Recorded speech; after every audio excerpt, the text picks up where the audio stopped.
Hey yo, it's Brian here. Today, talking about the San Francisco 49ers. In this one, predicting the game between us and the New England Patriots happening this Sunday in Levi Stadium. I'm excited for this matchup. I hope you guys are as well. Both teams are trying to recover from their respective losses. The Patriots lost on Thursday Night Football to the New York Jets. That'll be advantageous for them because they have a little bit of extra rest prior to this game. 49ers are coming off a surprising loss to their division rival, Los Angeles Rams, who themselves were dealing with injuries, especially at the wide receiver position. Not a good day for both those two teams last week. They're both hoping to get a win this week on Sunday. Things to talk about for the 49ers, things I believe that are important for them in order to win this game. Number one thing I saw that the 49ers struggled definitely in that game against Los Angeles was drop passes. I'm talking about you, Brandon Ayuk. Yes, for a guy that got paid a lot of money, expectations really high for him. He's not living up to that contract right now. I think part of the reason is because he was holding out the whole time in training camp. He wasn't really the best person in terms of that. He was holding in. He wasn't practicing at all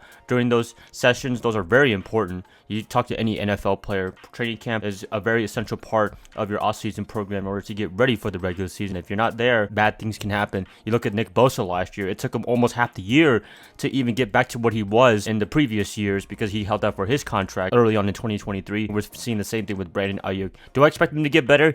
Yes, I do. I'm not going to completely lose faith in him, but I understand the frustration. Niner faithful getting upset at him for being able to drop those passes, not being able to be effective early on in the season. I totally do not blame with you at all. It gets me upset a little bit too. The one against the Jets at the end zone, the one at the end against the Rams kickoff, whatever. I didn't know they're going to do anything, but to not be able to have a chance at all at the last kickoff, that was pretty disappointing right there. I have faith in him, but at the same time, it's not looking good. He could not be the guy that can carry the team on the receiving end when Debo's out. It looks like Juwan Jennings is going to be the guy while Debo's going to be out. So that's a big surprise right there. Maybe they allocated the wrong money to the wrong player. But I don't want to get into judgmental feelings right now. I believe in Brandon. I still do. I'm hoping that he has the success that we think he can have with us for his big contract that he just received. Best of luck to him. Not looking good right now. Defensively, not looking good for the most part this year. Minus the week one game against the New York Jets. They've struggled a lot for the past 2 weeks. I'm hoping Nick and company can make some big adjustments there.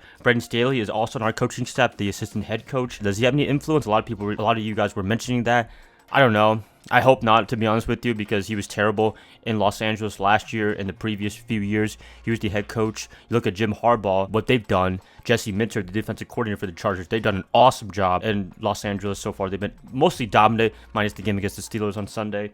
They've been doing a really good job. I can't wait to see more from them this year. You could tell there's been a big improvement in that locker room morale from Brandon Staley to Jim Harbaugh in Los Angeles. I don't know. I'm hoping that Brandon doesn't have too much influence with the 49ers organization, but when you're assistant head coach, you do have quite a bit of say, I would say, in the coaching staff. A little rant right there, ranting about 2 people in particular, but it is what it is.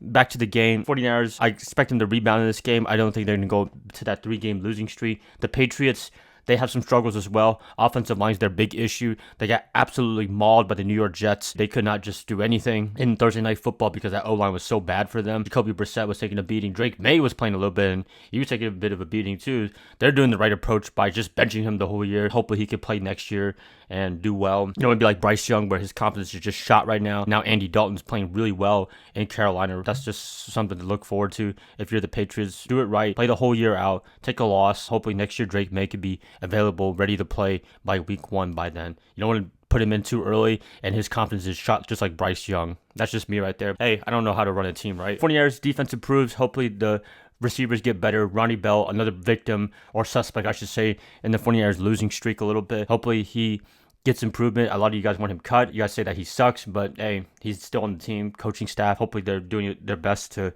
get him up to speed. You also have Cowings, the guy that's wearing number 19, Debo's old jersey. Hopefully we could see him get some more repetitions. Juwan Jennings is the number 1 receiver right now from the looks of it because Brandon is still sleeping during this season with the money he just got paid. Hoping for good things, but I'm not 100% sure. Every game looks really uncertain now until they get on a nice winning streak like they usually do. The injuries are just piling up for the 49ers. When you lose a lot of your guys that they have right now, that's not a good sign right there. But 49ers, hopefully they rebound against New England. I think this is a quote-unquote inferior opponent, but New England has proven this year that they can go head-to-head, toe-to-toe. As long as their O-line shows up, they could be a very competitive football team. If I had to pick a team I'm still picking the 49ers all day, every day. I know it's kind of hard to think about, but so far the 49ers are like almost a 10-point favorite against the Patriots right now, which is a little bit surprising. I thought it'd be like more like 5 or 6. 10, I guess they have a lot of confidence in the 49ers. They could ride the ship correctly from this 2-game losing streak, but they have to do a lot of big improvements too. Also, Brock Purdy is day to day with a back issue,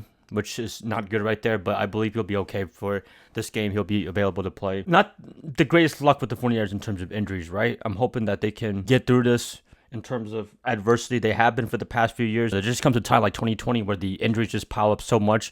You can't really overcome it, to be honest with you. Come on, 49ers. You got this. Get this win. And you gotta have some tough games coming up. We got the Arizona Cardinals. They're looking really good with Marvin Harrison Jr.